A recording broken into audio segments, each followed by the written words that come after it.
시편 36편은 하나님의 인자하심에 대하여 초청하는 말씀입니다. 하나님께서 인자하시고 위대하셔서 우리에게 주의 놀라운 능력과 은혜와 마음을 더하여 주시더라. 이것을 우리가 붙잡게 되는데 그 하나님의 인자하심이 치유하시는 손길로 우리에게 임하게 될 것입니다. 하나님께서 한결같은 사랑으로 우리를 붙잡아 주실 때 그 한결같다는 마음은 우리가 건강할 때에도 우리가 연약할 때에도 동일한 주의 은혜와 마음으로 우리에게 오게 될 것이다. 우리가 우리의 연약한 육신을 그래서 주님 앞에 의탁하고 주의 마음을 이렇게 만져주시도록 기도하는 것입니다. 우리가 한결같은 그런 주의 은혜에 의지하게 될 때 주의 능력도 경험하게 되는 것이죠. 오늘 본문 말씀을 통해서 우리가 첫 번째로 같이 붙잡고 주님께 고백하고 싶은 것은 생명의 샘이 주님께 있다는 것입니다. 생명의 샘이 주님께 있더라. 9절 말씀에 보면 생명의 샘이 주님께 있습니다. 우리는 주님의 빛을 받아 환히 열린 미래를 봅니다. 우리는 환히 열린 미래를 보게 될 것입니다.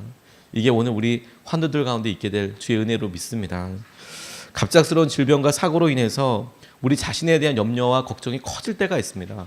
몸만큼 솔직한 것이 없어서 내가 피곤하고 힘들고 아프고 호흡하기도 어려운 여러 상황들을 그냥 자연스럽게 묵상하게 되죠. 몸이 불편하고 아프면 그곳에 신경이 가 있어서 하루 종일 그게 자동으로 묵상이 됩니다.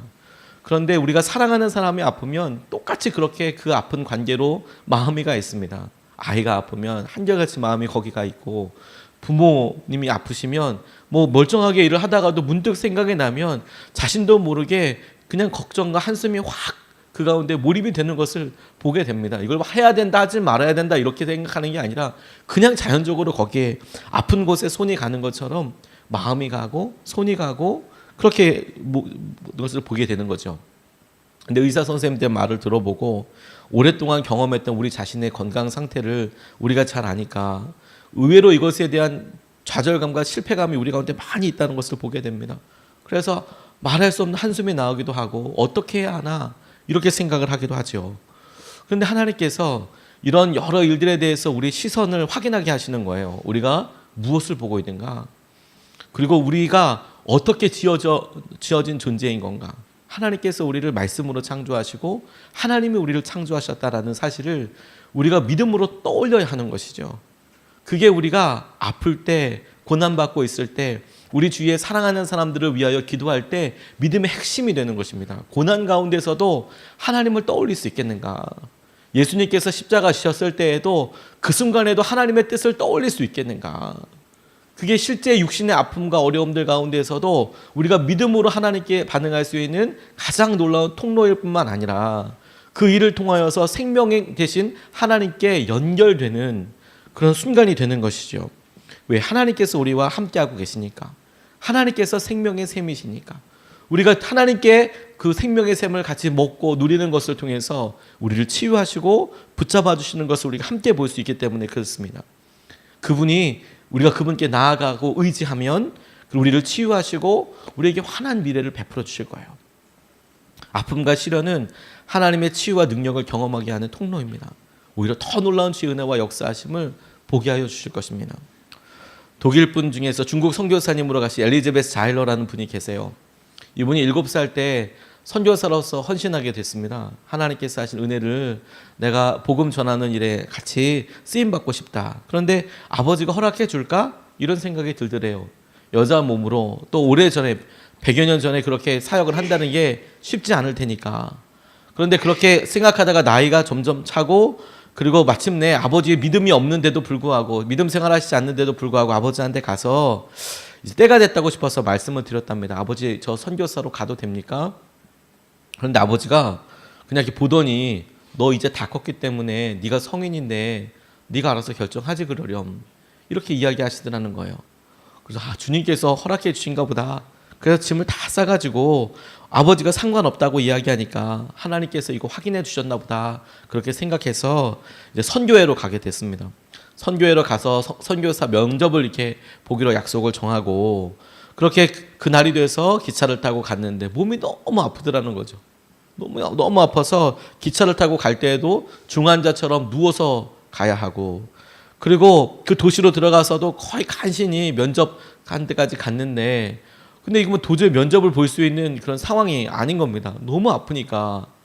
그러니까 일단 선교사님들을 위해서 예비되어 있는 숙소에 가서 하루만 좀 쉬고 내일 좀 건강할 때 우리가 같이 얼굴 보고 면접을 해보자. 당신 마음이 오랫동안 그렇다고 하면 면접을 하긴 하겠는데 몸이 이렇게 아파서는 면접도 볼 수가 없으니까 일단 하루 쉬고 그렇게 이야기하자. 그런데 그 여러 사람들이 다 이제 걱정을 하는 거예요. 선교사 갈 수 있겠나? 몸이 저렇게 아픈데 선교사 갈 수 있겠나? 근데 본인에게도 이게 너무 좌절이 되는 것이죠. 하나님 어떻게 합니까? 하나님 나를 택하시고 부르셨으면 내가 이 중요한 기간들과 과정들을 통해서 하나님께서 하신 일들을 기쁨으로 반응해도 시원치 않을 판에 이렇게 아파서 뭐 아무것도 못하는데 이거 어떻게 하겠습니까? 하나님께서 이 일에 대한 확정을 주십시오. 하나님 이 일에 대해서 간섭하여 주시는 것을 보게 해주십시오. 이미 집에서는 나온다고 그리고 선교에 간다고 그리고 가방도 싸가지고 왔는데 그 가방을 들고 숙소로 올라가는 거예요. 숙소로 올라가는데 안내를 따라서 가는데 계속 기도만 나오는 겁니다. 하나님 정말 저를 인도하셨습니까? 하나님 정말 저를 선교사로 부르셨다는데 사실입니까? 저를 그렇게 부르셨다면 한 말씀만 해주십시오. 그러면 확신을 갖고 가겠습니다.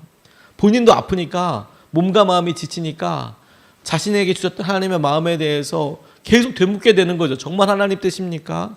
몸은 뭐 거짓말을 하지 않으니까요. 아프니까요. 근데 한마디만 해주시면 좋을 것 같은데 그냥 그렇게 기도하면서 올라갔답니다. 그리고 안내해 주신 다락방으로 들어갔는데 조그마한 침대가 하나가 있고 그 위에 창문이 하나 있고 그 창문 위에 액자가 하나 이렇게 걸려 있는데 그런데 처음에 들어가서는 모르다가 이제 다 나가고 혼자서 딱 있을 때 그냥 무득 이렇게 자기 방을 보니까 침대 위에 있는 창문 위에 있는 액자 그리고 그 액자에 있는 글이 자기 눈에 이렇게 확 보이더라는 겁니다. 그리고 그 액자의 말을 통해서 하나님께서 하시는 말씀을 들었어요. 그 하나님께서 거기에 써놓으셨다고 생각할 수밖에 없는 문구가 뭐였냐면 함께 가자. 나와 함께 가자. 그 말을 그냥 믿음으로 받아들였습니다. 하나님께서 함께 가자고 하시는 거구나.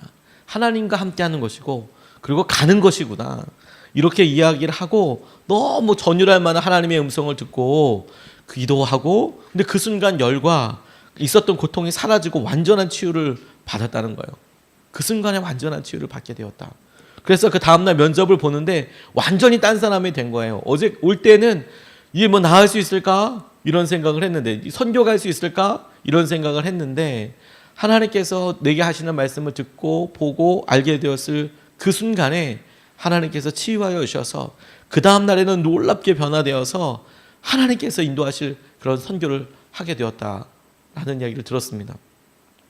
우리가 아프죠. 근데 아픈 것으로 인하여서 하나님을 더 찾게 되었다면 하나님께서 이것이 우리에게 이제부터 하나님이 하실 일이 드러나게 하신다라는 거예요. 그래서 우리가 주님을 찾게 되었다면 이제는 주님이 하실 일들이 있는 거구나. 우리의 몸의 연약함 앞에서 한계라고 우리가 다른 뭐 고난과 다른 여러 일들은 우리의 의지를 동원해서 이거 넘어가 볼 거야. 내가 열심히 해볼 거야. 더 성실해 볼 거야. 이렇게 결단할 수 있어도 몸이 당장 아프면 이건 우리의 힘으로 안 되고 사람들의 말을 들어봐도 안 된다라고 생각된 그 이유 그것을 통해서 하나님을 매달리게 된다. 그리고 하나님을 바라보는 믿음에 하나님께서 역사해 주신다는 것이죠. 저는 저희 아버지 아프신 것 때문에 하나님 만나게 됐습니다. 그냥 제 삶의 여러 고난에 대해서 제가 스스로 그 고난을 바라볼 때 열심히 하면 되지 뭐 성실하면 되지 뭐 그거 넘어가 보지 뭐 뿐만 아니라 그렇게 어렵지 않은 사람이 누가 있고 그렇게 힘들지 않은 사람이 누가 있어 넘어가 보지 뭐 이런 생각하고 지냈습니다.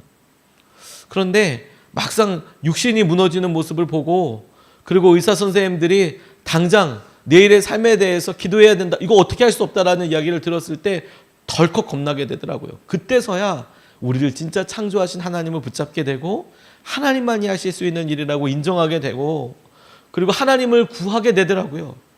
그리고 그 순간이 생명이신 하나님, 생명의 샘 되신 하나님을 경험하고자 갈망하는 순간이 되는 것을 보게 되었습니다. 지나놓고 나니까 하나님께서 정말 생명을 살려주시는 거구나. 하나님께서 은혜를 부어주시는 거구나. 그것을 통해서 우리의 몸도 그렇게 살리시지만 우리의 마음도 하나님께서 우리에게 이끌어주시는 것도 계속해서 채워주시고 하나님께서 부어주신 은혜 가운데 우리를 이끌어주시는 거구나. 오늘 우리가 이번 한 주서부터 오늘 하루도 생명의 샘 대신 하나님께 우리의 마음을 연결하고 그 하나님을 의지할 수 있으면 좋겠습니다. 그분이 우리의 생명의 샘이십니다. 그분이 우리를 치유하시는 분이십니다. 두 번째로 우리가 같이 붙잡고 싶은 것은 하나님은 한결 같으시다는 것입니다. 그래서 하나님을 더욱 사랑해야 한다는 것입니다. 이 고통과 고난을 통해서 하나님을 더욱 사랑하도록 이어져야 한다. 10절 말씀을 보니까 주님을 사랑하는 사람들에게는 주님께서 친히 한결같은 사랑을 베풀어 주십시오. 마음이 정직한 사람에게는 주님의 의를 변함없이 베풀어 주십시오. 이렇게 나와 있습니다. 고난을 통해서 드러나는 믿음을 저는 사랑이라고 생각하게 됐어요. 하나님 너무 아픕니다 라고 이야기될 때 그 고난과 아픔을 통과하도록 해주는 그 믿음의 정체가 뭐냐? 똑같은 표현으로 사랑이라고 할 수 있겠더라고요. 자녀들이 아파서 고난받고 있을 때 그것을 낫게 해주겠다고 옆에 함께 있겠다고 할 때 그 결단은 사랑이죠. 사랑. 배우자가 아파서 갑작스러운 여러 질병으로 인해서 간절하게 기도하게 될 때 아픈 본인도 믿음을 써서 기도하지만 그 옆에 사랑하는 사람들이 지키면서 믿음으로 같이 기도해 줄 때 그 믿음의 핵심은 사랑이죠. 내가 얼마나 사랑하는지, 내 마음이 얼마나 간절한지, 하나님께서 어떻게 지켜주시는지 그 마음을 이게 지켜주시는 거죠. 그걸 보게 하는 거죠. 보이는 것이 아무것도 없을지라도 신뢰함으로 기다릴 때 가장 큰 힘이 되는 것이 뭔지 아십니까? 사랑입니다. 사랑. 하나님께서 우리를 사랑하신다는 거, 한결같이 우리를 사랑하신다는 거. 아무것도 보이지 않아도 내가 사랑하는 그분 때문에 기다릴 수 있고, 내가 사랑하기 때문에 참을 수 있고, 내가 사랑하기 때문에 아무 의미도 없어 보이는 이 시간들이 의미를 갖게 되는 것이죠. 그래서 우리가 그 일을 결단하고 통과하고 나아가 보려고 하는 거 아니겠습니까? 우리의 고난이 우리가 힘들고 어려워도 내가 사랑하는 사람과 함께하고 내가 사랑한다고 고백하게 될 때, 하나님 사랑합니다라고 고백될 때 이건 의미 없는 고통이 아닌 거예요. 그런데 하나님께서는 바로 그 사실을 우리에게 깨닫게 해주시는 것입니다. 하나님 우리를 얼마나 사랑하시는지. 그래서 하나님께서는 예수 그리스도를 통하여서 고난받는 것을 부끄러워하지 않으셨습니다. 고난받는 것을 부끄러워하지 않으셨다는 것은 무엇이냐면 고난 자체가 선하다 악하다 이렇게 생각하지 않으시고 오히려 그것이 하나님을 더 깊이 바라볼 수 있는 통로가 될 뿐만 아니라 하나님과 우리의 차이가 얼마나 큰지를 드러낼 뿐만 아니라 그럼에도 불구하고 하나님께서 우리를 얼마나 사랑하시는지, 하나님께서 그 간극을, 그 차이를 어떻게 넘으셨는지 그걸 예수님을 통해서 우리에게 보여주시는 거거든요. 한결같은 사랑으로 하나님께서 우리를 바라보시고 잊지 않고 계세요. 한결같은 그 사랑을 보는 것이죠. 하나님 앞에서 정직한 마음과 주님의 변함없는 의를 의지하는 것이 주님께서 우리에게 믿음으로 도전하시는 것이라고 생각하게 되었습니다. 그분께서 우리에게 이루실 일이 있거든요. 그분께서 우리를 낮추시사 그분 앞에 바짝 다가가서 하실 그런 은혜가 있거든요. 그래서 눈이 열리는 게 무엇이냐면 하나님 우리를 얼마나 사랑하시는지, 얼마나 사랑하시는지. 예전에 감리교 모임에 갔을 때 목사님들이 나오셔서 그 기도회 때 그 시간에 있었던 여러 일들에 대해서 자기 사역과 함께 간증하는 시간이 있었습니다. 근데 그곳에 앉아 있는데 목사님 한 분이 간증이 진짜 마음으로 와서 이렇게 콱 때렸습니다. 이분이 중학교 3학년 때 본인이 사팔뜨기였다는 것을 알았답니다. 어렸을 때부터 분명히 그랬지만 본인 스스로는 본인이 사팔뜨기인지 모르셨대요. 그런데 체육 선생님이 중학교 3학년 때 농담 삼아서 막 이렇게 이야기하는 거예요. 너 눈도 뭐 그러면서 막 얘기하는데 이게 무슨 얘기인가? 그러니까 본인은 거울 보고 자기가 사팔때기인지 몰랐는데 그런데 이렇게 보다 보니까 자기가 정말 사팔인 거예요. 그걸 깨닫고 나니까 그 전까지 갖고 있었던 자기 자존감이나 자기에 대한 생각이 완전히 다 무너져 버렸대요. 아무도 자기가 그런지 얘기해 주지 않았대요. 부모님도 그냥 분명히 보셨을 텐데 왜 그러셨는지 몰라도 왜 농담 삼아서 듣거나 뭐 그렇게 생각을 했나 봐요. 근데 중학교 3학년 때 자기가 이런 사팔뜨기라는 것을 스스로 알고 완전 회의가 들더래요. 눈이 점점 이제 가운데로 이제 몰리는 거죠. 근데 그 다음부터 심한 열등감을 가지게 되고 그다음에 가난함과 싸우면서 하나님께 분노하면서 지냈답니다. 근데 그럼에도 불구하고 이분이 목회의 길을 가시게 된 거예요. 하나님을 붙잡게 되고 하나님 그렇게 의지하겠다고 열심과 열정으로 해보겠다고 했는데 근데 이 마음 안에 있는 하나님을 향한 분노와 자기 이 낮은 자존감이 어떻게 해결이 되지 않는 겁니다. 그러니까 목회가 잘 되고 교회가 부흥하고 이랬으면 어땠을지 모르겠지만, 그런데 그런 마음, 열등감과 하나님에 대한 분노가 마음속에 해결되지 않으면 설교를 할 때에도 이게 드러날 수밖에 없거든요. 말을 하게 되면 드러날 수밖에 없거든요. 자기 마음 안에 뭐가 있는지 설교자들이 숨길 수가 없습니다. 어떤 방법인지 드러날 수밖에 없거든요. 그러니까 성도님들이 아마 거기에 견딜 수가 없으셨나 봐요. 교회가 더 어려워지고 힘들어지고, 근데 이분이 반응할 때 본인 스스로 목사님들 가운데 이렇게 반응할 때 뭐라고 이야기했냐면 자신이 강대상을 부시기도 했대요. 너무 화가 나니까 강대상을 부시기도 하고 성경책을 찍기도 하고. 근데 저는 그 얘기를 들으면서 너무 그 고난이 그냥 와서 닿았습니다. 목사님은 오죽했으면 그랬겠나. 목회하다가 너무 힘드니까 막 하나님께 뭐 화내면서 막 이렇게 근데 그렇게 보이니까 주위에 있는 사람들 더 상처를 받는 거죠. 성도들은 뭐 어떻게 하겠습니까? 이런 상황을. 사모님은 또 어떻게 하겠습니까? 그런데 그때 집회에 오셨던 박보영 목사님이 말씀을 이렇게 하시고, 그리고 본인이 어떻게 어려운 상황들을 사는지 뭐 이런 이야기를 이렇게 나누셨거든요. 근데 이분이 정말 통에 자복하게 됐어요. 내가 잘못했구나. 그날 늦게까지 기도하면서 제일 첫 번째 생각났던 사람이 아내더라는 거예요. 아내가 생각이 나더래요. 가장 옆에서 자기가 목회한다고 이렇게 했는데 그걸 다 보고 있었어. 아내 어떡하나 이런 생각이 들어서 내가 왜 이렇게 바보처럼 살았는지 깊이 깨닫게 되었다고. 그래서 그날 저녁에 아내 사모님한테 가서 빌었답니다. 잘못했습니다. 그런데 이어서 그분 사모님이 또 나와서 간증을 하셨어요. 하나님께서 그 가정을 그날 그 집회 때 이렇게 만지셨습니다. 근데 사모님이 앞에서 나오시는데 이런 이야기를 하시는 거예요. 본인은 기도하는 게 사명이라고 생각하셨대요.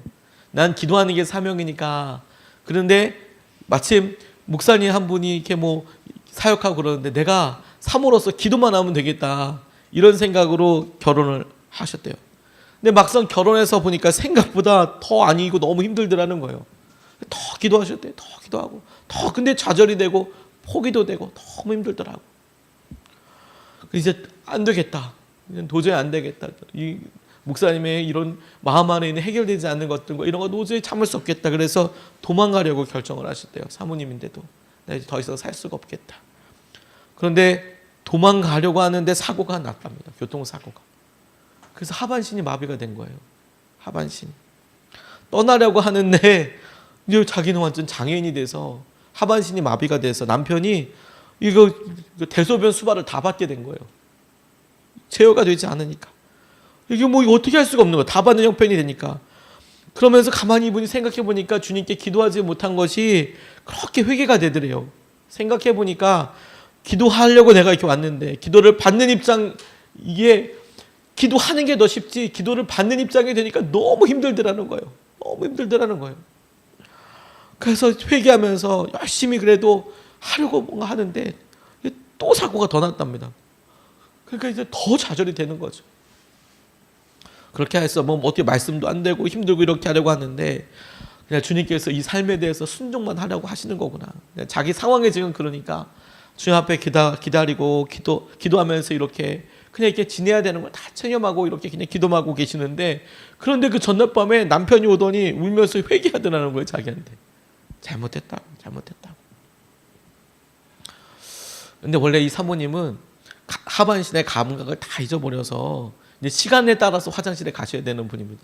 그러니까 아무런 어떤 느낌이 오지 않아서 그래서 화장실을 가도 이게 어떻게 내가 어떤 느낌이 있어서 가는 게 아니고 근데 시간 맞춰서 지금 이제 됐으니까 가서 오랫동안 앉아 있고 이렇게 그것도 도움을 받아서 이렇게 해야 하는 거였거든요. 근데 그걸 타이밍을 놓쳐서 오래 가면 요독증에 걸리기도 하고 소변을 보지 못해서. 근데 그 다음날 아침에 남편이 그렇게 회개하고 그러고 오니까 이상하게 화장실에 가고 싶은 마음이 들더라는 거예요. 감각이 살고 하나님께서 그렇게 이끌어 주시고 추위를 몹시 탔는데 기도하는 중에 몸이 더워지는 것을 느끼게 됐다. 하나님이 어떻게 사랑하시는지를 알게 되었다. 우리의 마음이 하나님 앞에 치유해달라고 나아갔는데 왜 이게 더 가난해지는지 모르겠습니다. 그냥 평소 때 우리가 아무 일도 없을 때는 하나님 사랑한다는 거 믿어졌는데 내 힘들고 아프고 나니까 하나님 사랑한다는 거, 하나님 날 사랑하신다는 것만 빼고 다 믿어지는 것 같아요. 정말 날 기억이나 하시나? 하나님 날 붙잡고 계시나? 이런 생각이 들죠. 근데 여러분, 하나님 한결같이 우리를 사랑하세요. 그리고 오늘 본문 말씀에 보면 그 하나님을 사랑하는 사람을 하나님께서 긍휼히 여기신대요. 하나님을 사랑하는 사람. 그러면 하나님께서 한결같으시다라고 이야기하는 거예요. 그러면 우리의 믿음이 한결같으신 그 하나님의 사랑을 우리가 하나님 우리도 사랑합니다라고 반응하는 것이죠. 하나님 사랑합니다. 저는 그게 치유를 위해서 우리의 연약한 육신과 우리가 사랑하는 사람들이 아픈 것을 이렇게 보고 간절히 기도하는 우리가 가져야 될 믿음의 본질이라는 생각을 하게 됐어요. 하나님 사랑합니다. 하나님 사랑합니다. 하나님 우리의 몸과 아픔을 통해서 하나님 사랑합니다. 하나님께서 이 모든 일들 통해서 주의 사랑이 드러나게 하실 줄로 믿습니다. 주님께서 우리의 몸을 치유하실 때 우리가 놀랍게 경험하게 되는 것이 우리의 기도의 말로는 능력이라고 하지만 실제로 그 능력의 핵심은 뭐냐면 하나님 사랑이 얼마나 위대하신지, 하나님 놀라운 사랑이 얼마나 놀라우신지, 그 사랑이 얼마나 위대하신지 우리가 그것을 알게 될 것입니다. 아이가 아프면 엄마가 밤새도록 배를 만져줘요. 그 손에 뭐가 있겠습니까? 근데 애가 나아요. 그 치유의 능력의 핵심은 사랑입니다. 사랑의 능력이 있습니다. 하나님께서 우리의 기도를 통하여서 이번 치유 우리 기도를 통해 하나님께서 그 치유의 손길로 100번이건 1000번이건 만지실 거예요. 만지실 거예요. 치유하실 거예요. 한결같은 사랑으로 만져주실 거예요. 저는 그런 마음으로 기도하고 그러려고 합니다. 하나님 이름을 불러서 기도할 때마다 하나님 만져주십시오. 그래서 100번 나와서 하룻밤을 그렇게 밤새도록 그래서 1000번이건 10,000번이건 그래서 낫는다면 하나님 그렇게 해주십시오. 하나님 반드시 치유해 주십시오. 우리가 우리의 믿음을 우리의 능력이시고 생명 되신 하나님 앞에 나아가 주의 놀라운 역사하심 함께 경험하게 되시길 주님의 이름으로 축복합니다. 오늘 우리가 두 가지 말씀을 같이 나눴습니다. 하나는 생명의 샘이 주님께 있습니다. 두 번째는 하나님은 한결같으십니다. 하나님을 더욱 사랑하고 싶습니다. 우리가 이것을 붙잡고 기도하기 전에 오늘의 암송 9절 말씀 상반절을 3번 반복해서 읽겠습니다. 생명의 샘이 주님께 있습니다. 생명의 샘이 주님께 있습니다. 생명의 샘이 주님께 있습니다. 아멘. 이 시간에 우리가 첫 번째로 오늘 본문 말씀을 붙잡고 우리가 아픈 곳에 손을 얹고 좀 기도하고 싶습니다. 하나님만이 우리의 건강을 치유하시고 주관하십니다. 하나님 우리를 치유하여 달라고 기도하는데 위에서 중보하는 사람들이 있으면 그 중보하는 사람이 아픈 곳에 우리 자신의 손을 얹고 기도하고 또 본인이 아프신 분들은 하나님 손으로 이걸 만져주셔서 우리를 치유하여 주십시오. 아버지 우리를 치유하여 주십시오. 치유하여 주십시오. 우리가 치유 한번 간절히 주님을 찾고 우리 두 번 나눠서 기도할 첫 번째로 먼저 같이 기도하겠습니다. 주여